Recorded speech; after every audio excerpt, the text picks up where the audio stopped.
y que probablemente quede cerca del lugar o de abandono del cadáver o de donde la víctima estuvo. Ahora, Laura... ¿Por qué? Porque si yo tengo una panadería donde tengo un gato siamés, por ejemplo, una raza específica de perro y aceite de algún tipo específico ponele en Recoleta y dejo el cuerpo en Aldo Bonzi, ¿sí? No tiene mucha importancia que se le saque la ropa, porque nada me va a llevar a mí hacia ese lugar. Sí. ¿Se comprende? Y por ejemplo, si yo tampoco conozco a la víctima. Claro. En cambio, el caso es distinto ahí. Y tiene más que ver por, no por el ADN del homicida, si es que no ha habido intercambio de sangre, ¿sí? Porque Laura, hay, digamos, ciertas partículas que tienen que ver con células epiteliales que allá, digamos, no es que quedan en la ropa ni son totalmente concluyentes en una prueba. Claro, yo te quería hacer dos preguntas en principio. Cuando uno de los perros rastreadores, este perro Bruno, identifica por el olfato la vivienda del detenido en la causa, Marcos Bazán, como que allí estuvo Anaí, no significa en primera instancia que sea la escena del crimen o el lugar del hecho cometido, pero sí la ubica por su olfato a Anaí en esa vivienda, por un lado. Y por otro, la autopsia no está determinando, de acuerdo a las pericias y a los hisopados realizados, de que Anaí sufrió algún tipo de o abuso o intento de violación. Entonces, ¿de qué estamos hablando?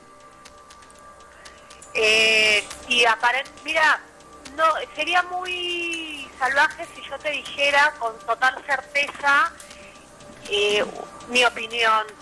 Simplemente por lo que vos me estás contando y por lo que a veces trasciende en los medios, sí, pareciera ser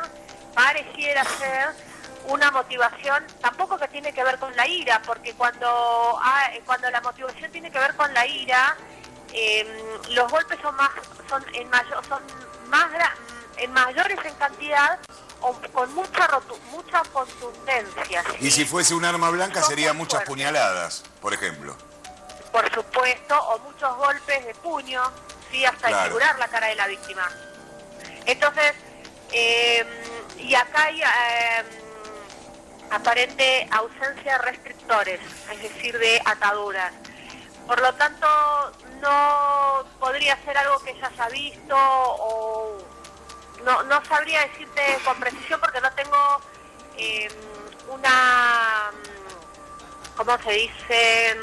Acceso a la autopsia. Sí. Ni tampoco tengo acceso a unas fotos del lugar del hecho, de la autopsia, o cómo fue la víctima o historia de la victimología, el perfil de ella. Claro. Pero por lo pronto parecía no ser una motivación sexual, por lo pronto parecía no ser una motivación por poder y pareciera tampoco ser una motivación por ira. ¿Y entonces? ¿Sí? Es decir, y lo que queda es probablemente algo que haya visto o enojo, pero no ira acumulada por venganza. Pareciera, ojo, todo esto tomado con pinzas. Claro. Laura, María Elena, ¿cómo estás? En relación a la comida que se encontró y que se supone que sería la misma que comió la víctima, lo último que comió, el arroz con vegetales, ¿existe alguna pericia que pueda determinar que la comida que tenían ahí en el cuerpo es la misma que salió de la olla que fue secuestrada en la casa de Bazán? Eso depende de cuando uno come, o sea, cuando uno ingiere comida, al pasar por el tracto digestivo va pasando por distintos ácidos y distintos procesos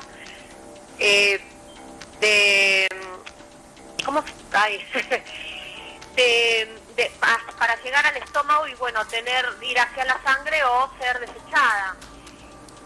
Lo que se encuentra mayormente son papillas indiferenciadas, pero si la comida no ha sido totalmente metabolizada, digamos, para decirlo en criollo, sí se puede encontrar de qué ha sido compuesta, los componentes, y más aún si uno de esos componentes es atípico.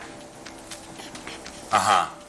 Ahora. Por ejemplo, se puede ver que ha comido plátano, se puede ver que ha comido ciruela a veces, ¿sí? Sí. Puede ser una con olor frutal y tener la forma, por ejemplo, de una banana, de conservar algunas partículas de eso, porque no ha sido totalmente digerida, claro. Triturada. Claro. ¿Entiendes? Ahora, Laura... No quiero usar los términos técnicos porque tengo que traducirlo al normal, al criollo, para que se me comprenda. Claro. Yo te quiero hacer esta consulta. Hasta el momento, según lo que sabemos de la causa, como te decía anteriormente, el perro es que mediante con su olfato marca la presencia de Anaí en esa vivienda, por lo menos antes de estar muerta. Por otro lado, se encontró restos de pelos y una mancha hemática que se tienen que analizar y que se está haciendo en este momento. La pregunta es, si esa mancha hemática o esos pelos no corresponden a Anaí, ¿el olfato del perro que marca a Anaí en ese lugar alcanza como para incriminar al detenido? Mira, eso es valoración del juez. Yo por lo pronto te comento que hay algo llamado la odorología forense. ¿En qué consiste? En que a un perro especialista en esto, sea entrenado para esto, y que tiene diversas características que se necesitan, ¿no? Olfativas, se le hace oler una prenda y luego esa misma prenda es colocada dentro de especie de cubículos transparentes o no transparentes, que pueden ser de plástico, y el perro tiene que diferenciar cuál de esos es el que le dieron a oler, porque le ponen varios. Entonces, no estamos hablando acá de cualquier perro o que no ha sido entrenado, que no tenga esa facilidad para encontrar. Yo creo que esta respuesta puede darte un poco de luz, pero el que sabe mucho más es aquel especialista en esto, en odorología forense. Laura, por tu experiencia, ¿considerás que esto lo puede haber cometido una sola persona, que se requirió de ayuda?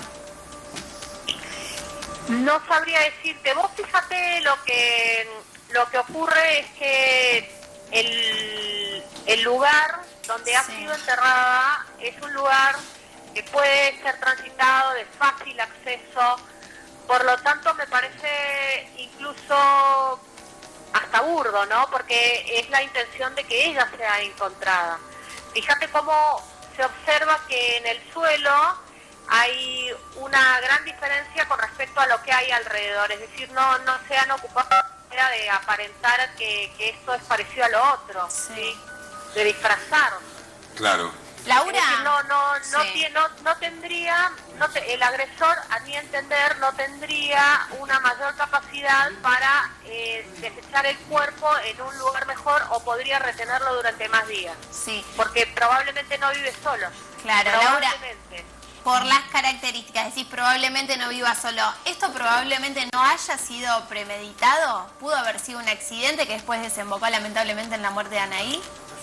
Es que no te sabría responder esto. Sería muy salvaje, como te dije antes, responderlo, porque no tengo más acceso a la causa.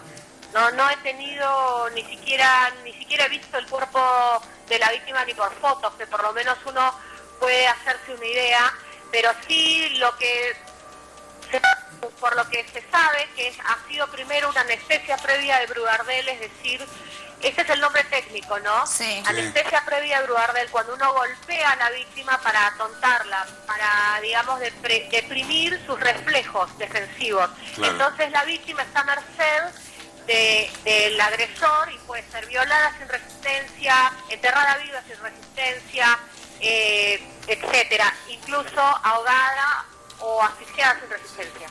Ahora, Laura, teniendo en cuenta, como te decía antes, que no aparecen en la autopsia preliminar signos de que haya sido intentado violarla o abusado de Anaí, ¿los estudios histopatológicos son igual convenientes hacerlos o no? Por supuesto, el toxicológico son los estudios complementarios, es decir, que la autopsia médico-legal todavía no ha concluido. Sí. ¿Sí? O sea, ya cuando vos tenés absolutamente todos los resultados con el blog de vísceras, todo lo histopatológico, es decir, lo histopatológico es lo interno que no ha sido visto, o sea, que no ha sido estudiado ni ha sido observado ni siquiera viendo el cuerpo de una persona. Claro. ¿Sí? O sea, son estudios que están, el toxicológico es en la sangre y en la orina que se extraen del cuerpo, lo otro es en el blog de vísceras. Entonces, ahí uno puede encontrar sustancias químicas, entre otras cosas. ¿Se entiende? O sea, por ejemplo, pueden haber lesiones internas que no han sido observadas en la autopsia prima facie. Pero sí pueden aparecer en los tejidos cuando se hace el histopatológico. Por supuesto.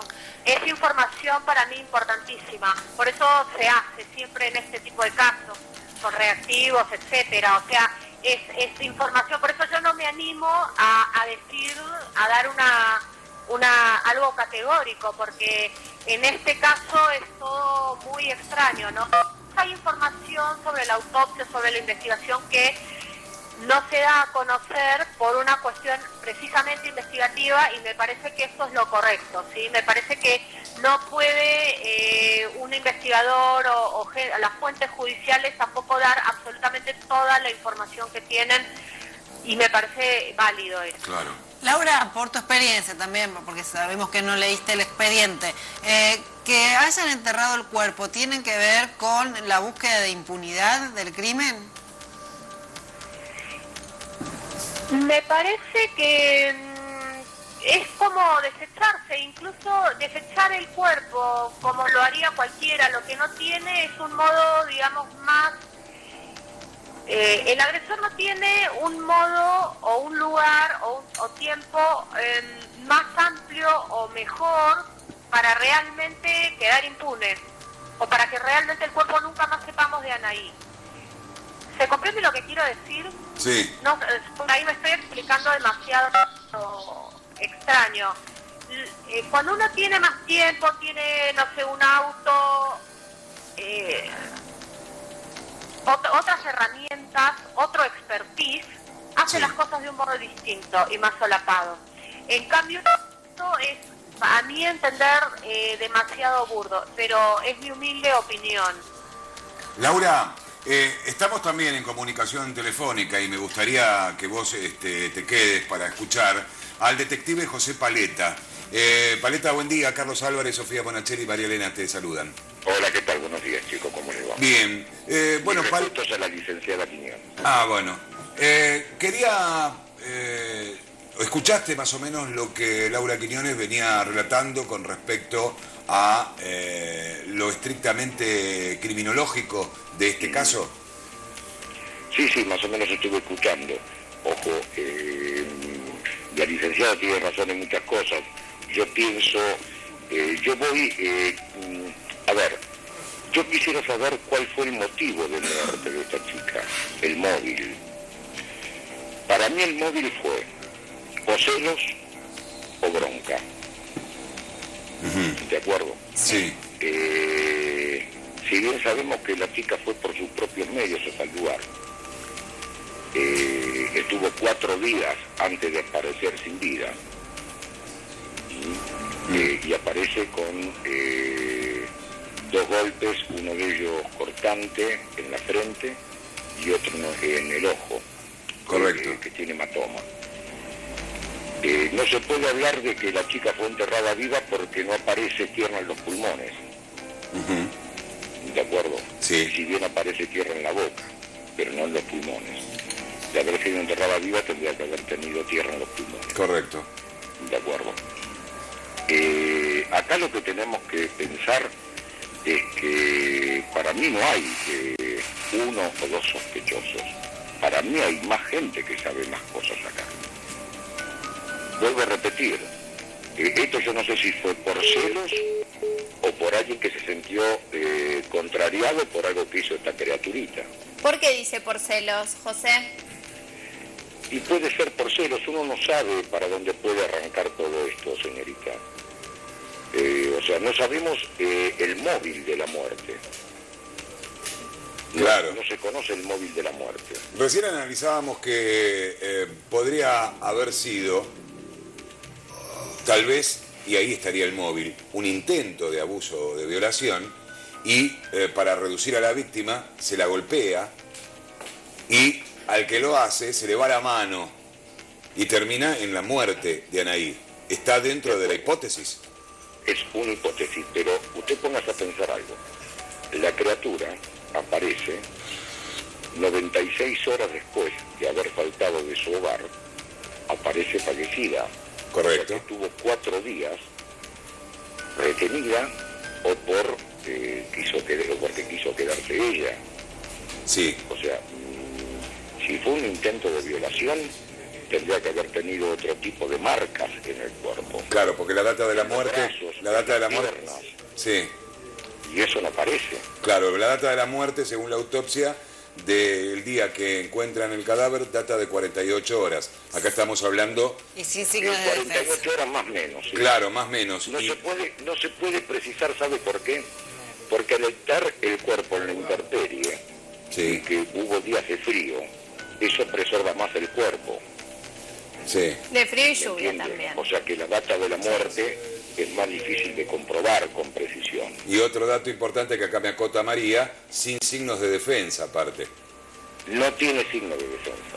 Con lo cual ya el intento de violación Habría que descartarlo. habría que descartarlo. ¿Sabe qué pasa? Los instintos de defensa, por lo general, se encuentran abajo de las uñas de la persona que es agredida. Correcto. Porque una mujer trata de defenderse con rasguñones o arañazos. Y en el caso de ataque... Tendría que haber ADN abajo de las uñas. Y en el caso de ataque del violador debería haber alguna marca en la ingle de la víctima, ¿verdad? Exacto, pero no solamente eso. Ante todo, por lo general, ante todo intento de violación, las marcas en el cuerpo de la persona agredida Sí. aparecen en los brazos y en las piernas. Claro, José, ¿De acuerdo? Y Por acá su no hay nada de eso. claro. por su experiencia, ¿esto tiene características de haber sido un crimen pasional? Yo recién dije que era por celos o por bronca. Sí. Eso me lleva a pensar que puede llegar a ser un crimen pasional. Ahora, De generalmente... características y ribetes dudosos, Sí, sí. ¿no es cierto? Porque según se tiene sabido que la criatura se fue por su propio miedo de su casa, ¿de acuerdo? Sí, Y se después fue a caminar, permaneció supuestamente. alojada, Claro. no se sabe dónde, si Sí. en la casilla, si en qué otro lado. Lo que sí, sé que se peritó o se rastreó el lugar y no hay posibilidades de arrastre, no se encontró arrastre. Nada. ¿De Sí. acuerdo? O sea que la criatura esta, calculo yo que puede haber sido trasladada en un auto. Sí. Ahora, Paleta, cuando usted dice que pudo haber sido un crimen pasional, generalmente el crimen pasional viene rodeado de ira, y la ira trae o muchos golpes, o en el caso de un arma blanca, por ejemplo, muchas puñaladas. Esto no presenta Exacto. el cuerpo de Anaí. Exacto, pero usted póngase a pensar que cuando le pegó la primer trompada, vamos a calcular que haya sido una trompada. Sí, Los 3 golpes que tiene, Sí. ya al ver que el cuerpo se desvaneció, seguir pegándole hubiera sido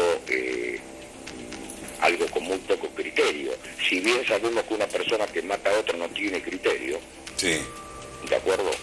Pero ya vio que la persona estaba desmayada, a lo cual la persona pudo haber pensado que ya estaba muerta. Sí. Si bien la criatura muere por asfixia, que yo calculo que la asfixia acá tiene que haber sido colocando la mano entre la nariz y la boca, Sí. ya hay un hecho contundente. Ya estaba o sea, la criatura ya estaba desmayada. O sea, si vamos a hablar en términos pugilísticos, estaba nocaut. Sí, sí, sí.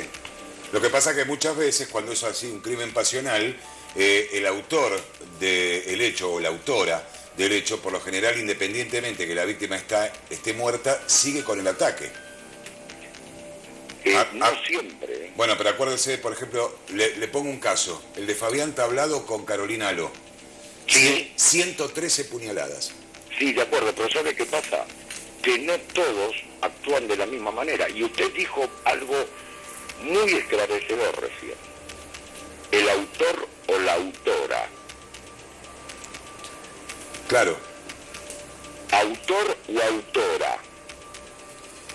Acá no se puede descartar a nadie.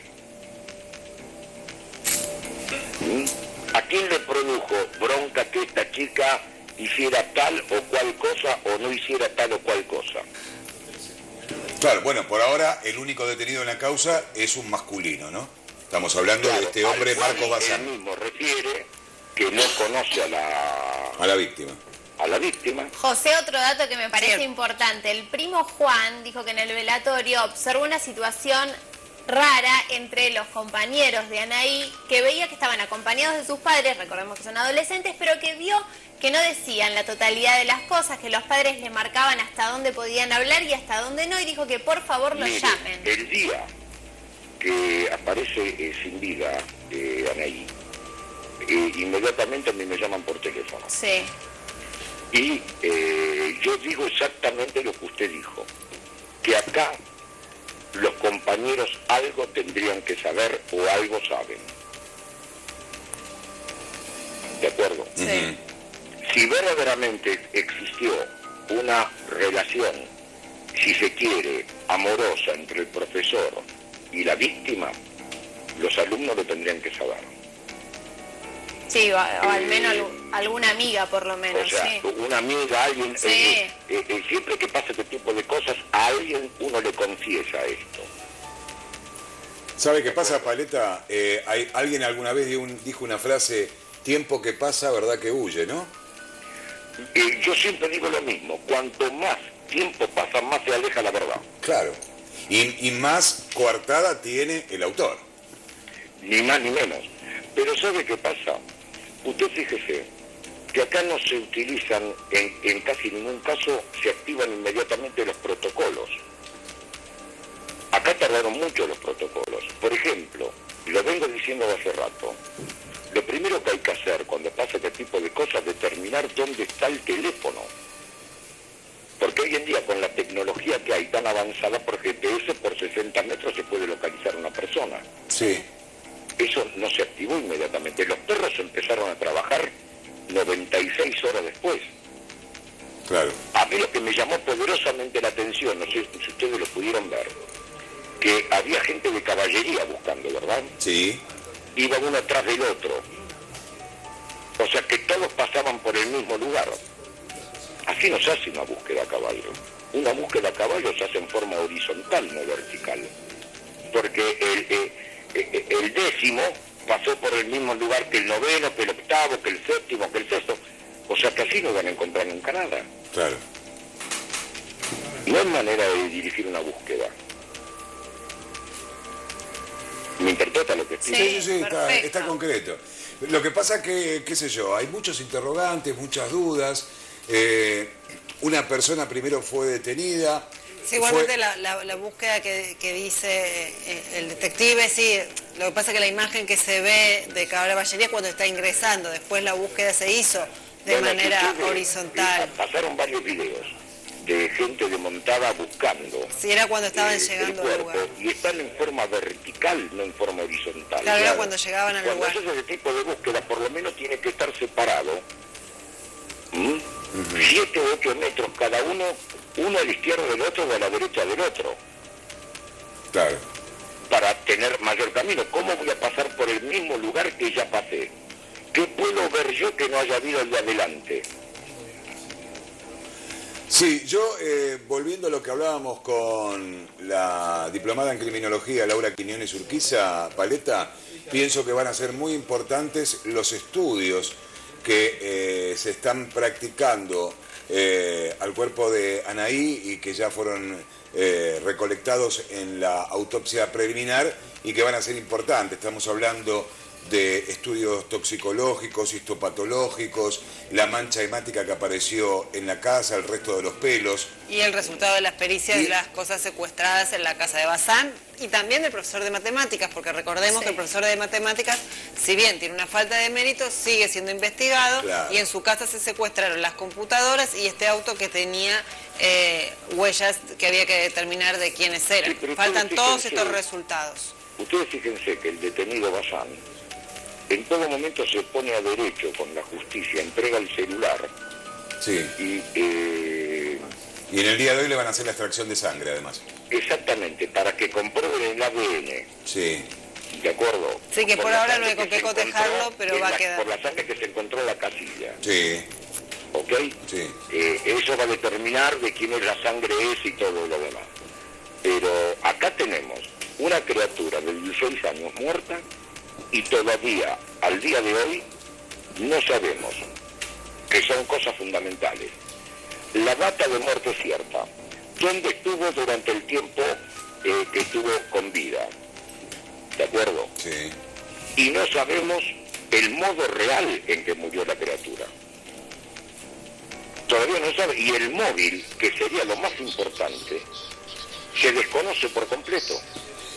Y algo más importante acá a que esto pueda haber sido algo pasional. Y además, otra cuestión, no sabemos tampoco la escena del crimen. No, porque la escena donde fue encontrado el cuerpo de la criatura es la escena secundaria. Exactamente, pero tampoco sabemos si la primaria es efectivamente la casa de Bazán. Es que no sé, no hay nadie que lo diga y nadie que diga otra cosa. O sea, también pude leer que la novia de Bazán dice que vio un hombre encapuchado y merodeando por el lugar. Sí. O sea, son todas cosas que se dicen, pero no sabemos si son ciertas. Sin duda, de hecho, los compañeros de Anaí, José. Una persona merodeando. Sí. La chica tuvo 4 días con vida. ¿De acuerdo? O sea, si estuvo retenida contra su voluntad, es una privación ilegítima de la libertad. ¿De acuerdo? Sí, correcto. Entonces ya la cosa se complica más. Sí, más vale.